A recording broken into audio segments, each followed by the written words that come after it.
আওয়ামী লীগ যদি রাজনৈতিকভাবে মাঠে নামে তাহলে তাকে মোকাবেলা করবার মতন তাদের সেই পলিটিক্যাল উইজডম বলেন বা পলিটিক্যাল স্ট্রেংথ বলেন বা পলিটিক্যাল কি বলবো পলিটিক্যাল ক্যাপাসিটি বলেন, সেটাও গভর্নমেন্টের নাই।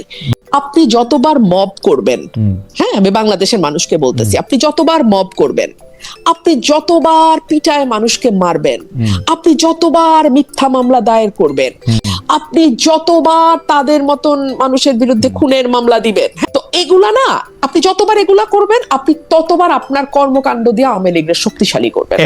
লিখা রাখেন, একটা যুদ্ধ বিধ্বস্ত দেশ যখন ছিল বাংলাদেশ, সেই সময়ও কিন্তু বঙ্গবন্ধু বাংলাদেশের মাটিতে নেমেই ইন্ডিয়ান আর্মিকে বাধ্য করেছিল চলে যেতে ইন্ডিয়াতে। এটা কিন্তু ওনার একটা বিরাট সাফল্য হিসেবে দেখা হয়, বিরাট সাফল্য। সো সেখানে একটা নতুন গভর্নমেন্ট, বাংলাদেশে কোনো যুদ্ধ হয় নাই, number one. Number two, Bangladesh কোনো ওয়ার্স অবস্থায় এখন নাই, আগেও হয় নাই, এখনো নাই। এরকম অবস্থায় সেনাবাহিনী, আপনি আওয়ামী লীগকে বাঁচিয়ে রেখেছেন, আওয়ামী লীগের নেগেটিভ ধরে রাখার কাজ করছেন। মানে আপনি আসলে একজন মানে গুপ্ত আওয়ামী লীগার, আপনার মনের মধ্যে আওয়ামী লীগটাই আছে, অনেকে এরকম বলতেছেন। আমি আওয়ামী লীগ করি, অবশ্যই আমি আওয়ামী লীগ করি। যাই হোক, আওয়ামী লীগ নিয়ে আসলে আমাদের দর্শকদের প্রশ্নের শেষ নাই। একটা প্রশ্ন কমন, সেটা হচ্ছে যে আপনি আওয়ামী লীগের পক্ষে কথা বলছেন কারণ তারা মজলুম সেই জন্য, কিন্তু আপনি এটা নিয়ে মন্তব্য করবেন কিনা যে আওয়ামী লীগ তো ক্ষমা চায় নাই, এত বড় অপরাধ করার পর আওয়ামী লীগ যখন ক্ষমা চায় নাই, বা আওয়ামী লীগ কি তার কৃতকর্মের জন্য ক্ষমা চাইছে কিনা, আপনি কেন তার পক্ষে দাঁড়াচ্ছেন?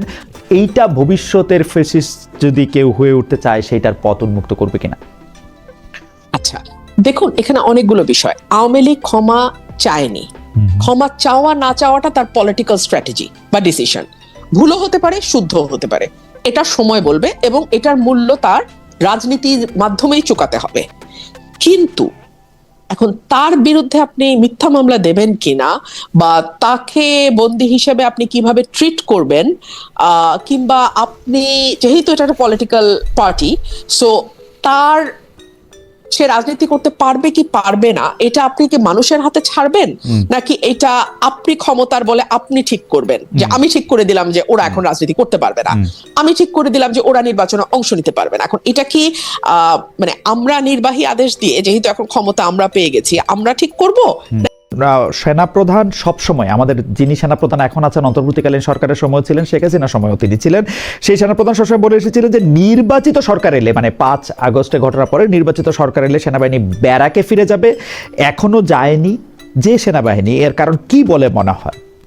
অনেকে এই যুক্তি দিচ্ছে যে আর্মি ব্যারাকে ফিরলে নিষিদ্ধ আওয়ামী লীগ কঠোরভাবে মাঠে নামতে পারে, এই জায়গা থেকে সিদ্ধান্ত নেওয়া হচ্ছে না। আমরা একটু আপনার মন্তব্য শুনতে চাই যে সেনাবাহিনী এখনো ব্যারাকে ফিরে যায় নাই, নির্বাচিত সরকার আসছে, 2 মাসের বেশি সময় হলো, ফেব্রুয়ারি 17 না, মার্চ এপ্রিল, হ্যাঁ 2 মাসের বেশি সময়, 2.5 মাসের মতো সময় আছে। এটা নির্বাচিত সরকারের ব্যর্থতা। নির্বাচিত সরকার আর্মিকে ব্যারাকে ফেরত পাঠাতে ব্যর্থ হয়েছে, 1। 2 হচ্ছে নির্বাচিত সরকার স্বীকার করে নিচ্ছে যে বাংলাদেশের আইন শৃঙ্খলা পরিস্থিতি ঠিক রাখা, মানে অ্যাটলিস্ট লিভেবল রাখা। বাংলাদেশের আইন শৃঙ্খলা পরিস্থিতি 5ই আগস্টের পর ঠিক বলাটা খুবই মানে ভুল হবে, হ্যাঁ, লিভেবল বাংলাদেশ রাখা, সেই ক্যাপাসিটি, সেই কম্পিটেন্স গভর্নমেন্টের নাই।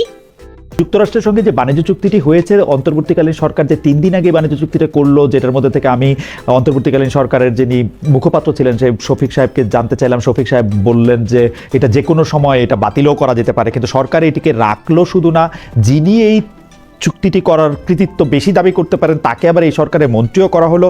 সব কিছু নিয়ে আপনি এইটা একটা সংসদের মাধ্যমে রিভিউ করার একটা দাবি তুলেছেন, এইটার এখন কি অবস্থা? মানে আমার কাছে মনে হয় যে হ্যাঁ এটা হইতে পারে, যেমন শফিক সাহেব বলতেছেন যে চুক্তিটা খুবই ভালো, ব্যারিস্টার ফুয়াদও বললেন যে হ্যাঁ ইন্ডিয়ার থেকে বাইরে হয়ে আমেরিকার খুবই ভালো।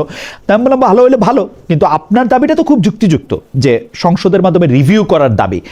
এই দাবিটার ক্ষেত্রে আপনি খালি দাবি তুলতে পারেন, মানে এই রিভিউটা একজন সংসদ সদস্য হিসেবে আপনিও করতে পারেন কিনা, মানে আপনিও এইটা আসলে টেবিলে দিতে পারেন কিনা, বা এটা আপনি কিভাবে চান, বা এটা কিভাবে হতে পারে?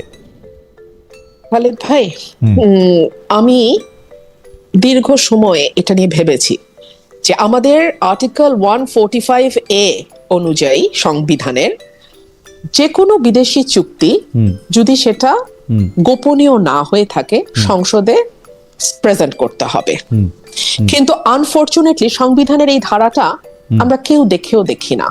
এক, দুই হলো এই চুক্তিটি ভয়ানক বিতর্কিত একটি চুক্তি দুটি কারণে। এক হচ্ছে একটা অনির্বাচিত সরকার নির্বাচনের 3 দিন আগে তড়িঘড়ি করে এরকম একটা চুক্তি করতে পারে কিনা। দুই, এরকম একটা চুক্তি যেটা ট্যারিফ কমানোর নামে করা হলো, সেই ট্যারিফটাই কিন্তু বাতিল হয়ে গেছে যুক্তরাষ্ট্রে। তো সেই ট্যারিফটার উপরে না, ট্যারিফ কমানোর যুক্তিতে যেই চুক্তি করা হলো নির্বাচনের মাত্র 3 দিন আগে, সেটা একটা রিভিউ হওয়া দরকার না সংসদে? এইবার আসেন আমার ক্ষমতা প্রসঙ্গে। আমি সংসদ মুলতুবি চাইতে পারতাম, কিন্তু ইতিহাস বলে 2-3টা ইনসিডেন্টের বাইরে সংসদ মুলতুবি হয় না। সো আরেকটা থাকতে পারে যে আমরা স্বল্প সময় আলোচনার জন্য 68 বিধিতে আমি নোটিশ দিতে পারতাম, যেটা স্পিকার মিন করেছেন যে আপনি নোটিশ দেন। আপনি জানেন এই নোটিশটা আমার 5 জন সংসদ সদস্যের স্বাক্ষর লাগবে।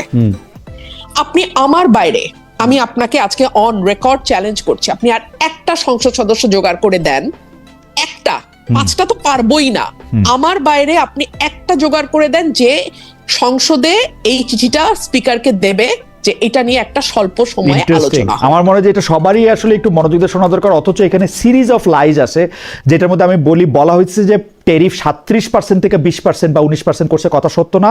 এর আগে, চুক্তির আগেই সেটা 20% আইসা ছিল, এবং সেই 20% নিয়েও আসলে কোর্ট একটা অর্ডার দিয়ে রাখছিল, এটার মধ্যে কোনো টাইম বাউন্ড ছিল না, এবং এইটা মিথ্যার পর মিথ্যা বলা হয়েছে। এবং আমি আপনার কথা শুনে আমার কাছে মনে হলো যে এই সংসদে যদি আপনি ছাড়া আর একজন না থাকে যে এইটা আসলে স্পিকারের নোটিশে আনতে পারবেন, আমাদের মনে হয় এর চেয়ে বড় দুর্ভাগ্য আর কিছু হতে পারে না। মানে মার্কিন যুক্তরাষ্ট্রের সাথে এরকম একটা চুক্তি, যে চুক্তিটার সাথে আসলে জামাতে ইসলামী এবং বিএনপি দুইজনের সাথে আসলে কথা বলছে, মানে ভালো চুক্তি তো, ওনারা দুইজন এটাকে ভালো বললেই পারে।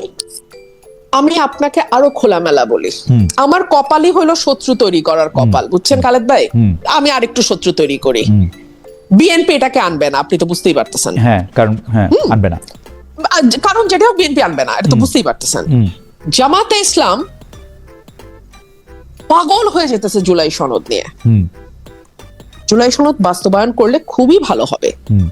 আমি জুলাই সনদের বিপক্ষে না, আমার বাড়ি ভাঙা হয়েছে, আমার উপরে আমি ওই শহীদ মিনার বহুত কিছু, আমি এগুলো ক্রেডিট ক্লেম করার ওই মানে শ্যালো পলিটিক্স বাদ দেই। হ্যাঁ, আমার প্রশ্ন হলো এই যে ভয়াবহ একটা চুক্তি, যেই চুক্তিটা আপনার সার্বভৌমত্বের উপর প্রশ্ন তুলতে পারে, আপনি তেল আনবেন কোথা থেকে সেটার জন্য তার পারমিশন লাগবে, এবং লাগছে।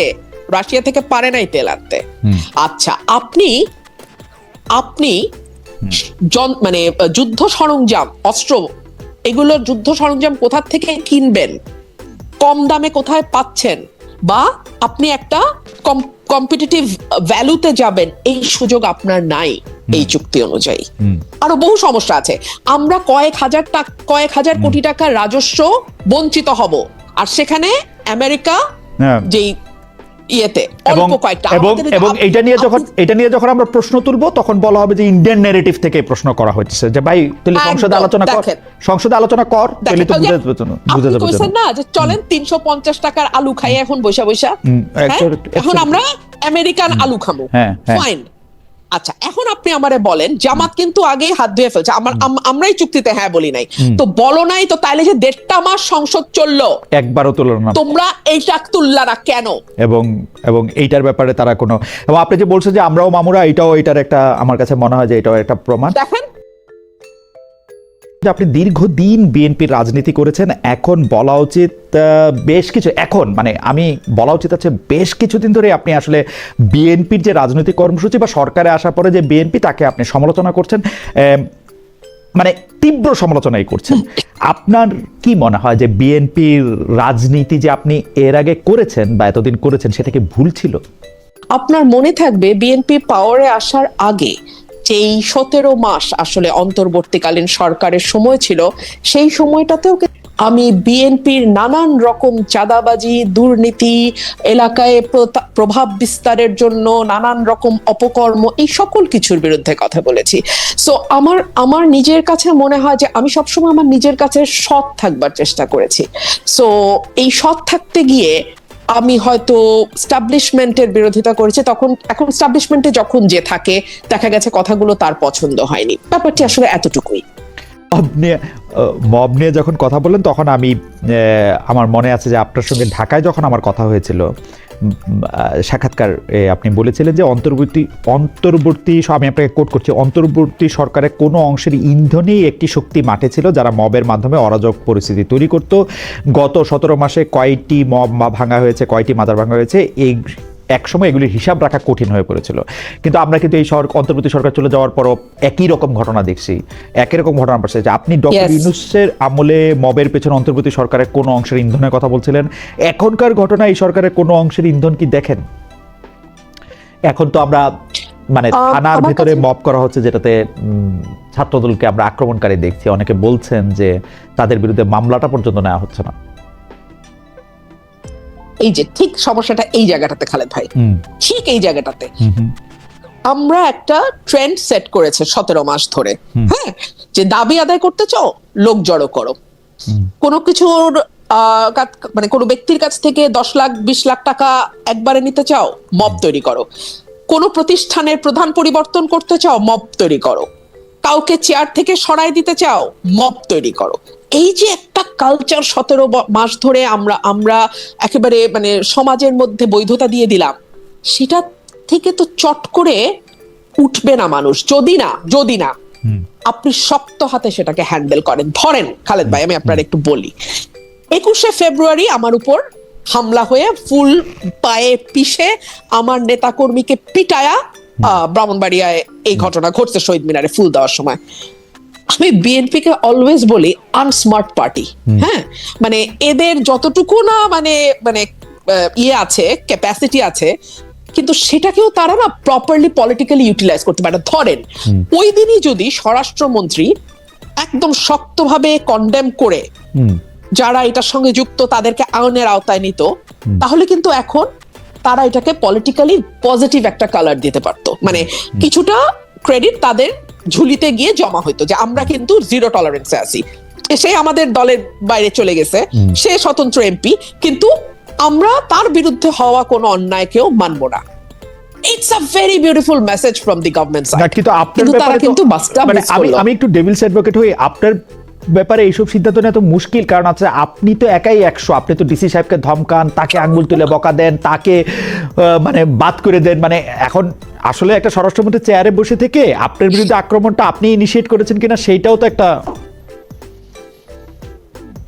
আমি ইনিশিয়েট করেছি, উনি দেন বিষয়টা অ্যাড্রেস যদি করতেন, পুলিশকে ফোন করতেন। আর আজকালকার দিনে না খালেদ ভাই, বিশ্বাস করেন, ওই আমার ম্যাজিস্ট্রেটকে বুড়া আঙ্গুল দেখানো যেমন লুকানো যায় না, আবার একই ভাবে ওই আমার কিছু ইনিশিয়েট আমি করলাম কিনা সেটাও লুকানো যায় না। আর বিশেষ করে স্পটলাইটের নিচে যারা থাকে তাদের তো আরো কিছু লুকানো যায় না। সো এইটা বোধহয় এমন কোন রকেট সায়েন্স হইতো না যে ইনিশিয়েটটা কে করলো, কেন হইলো, কোথায় হইলো। এটার ভিডিও ফুটেজ, মানে স্টিল ছবি হাজার হাজার ফেসবুকে ভাষা বেড়াইতেছে। সো আমি জাস্ট বলতেছি কি, এখন আমি ডেভিলস অ্যাডভোকেট হই, মানে বেচারা বিএনপি এটাকে পলিটিক্যালি এনক্যাশ করতে পারতো, কিন্তু বেচারা বিএনপি ওইটুকু মানে হয়তো মনে করছে দরকার নাই, 222টা সিট আছে, তারপরে হচ্ছে যারা আছে তারা মামুরা আছে, তারা আপনি একজন, মানে ইউ আর অ্যাবসলিউটলি রাইট। এই জন্য আমি আমার সংসদের প্রথম দিন বলছিলাম, আমরা ফিজিক্সে brute majority is a very bad signal. আপনি বুঝেন? জি জি জি। তাহলে আপনি আসলে মানে আপনার বক্তব্যগুলি আওয়ামী লীগের পক্ষে এখন যাচ্ছে, কারণ হচ্ছে যে আপনি আসলে যার প্রতি অন্যায় হচ্ছে তার পক্ষে কথা বলছেন, ব্যাপারটা কি এরকম? যে এখন সিম্পল, একদম ভেরি সিম্পল। কিন্তু আওয়ামী লীগ এত বছর ধরে, মানে একটা প্রশ্ন তো আসেই যে আওয়ামী লীগ এত বছর ধরে যদি এত অন্যায় করতে পারলো, তার বিরুদ্ধে আসলে আমরা ন্যায় কেন করবো? মানে অনেকে এই প্রশ্ন আমারও করে যে মানে অন্যায় দিয়ে করবো কেন জানেন? হ্যাঁ জি বল। না কখনো না। জি, ঘৃণা যখন আপনি শুরু করবেন না, ঘৃণার চাষের বাইরে আপনি আর কিছু দেখবেন না। মানে I for an I will make the entire society blind. Right. So আমি সেটা করব না। তো আপনি যে আওয়ামী লীগের চেয়ে বেটার, আপনি আওয়ামী লীগকে সরাইছেন কেন? কারণ আওয়ামী লীগ খারাপ ছিল। তো আপনি যদি সেটাই আবার করেন তাহলে আওয়ামী লীগের দোষ কি ছিল?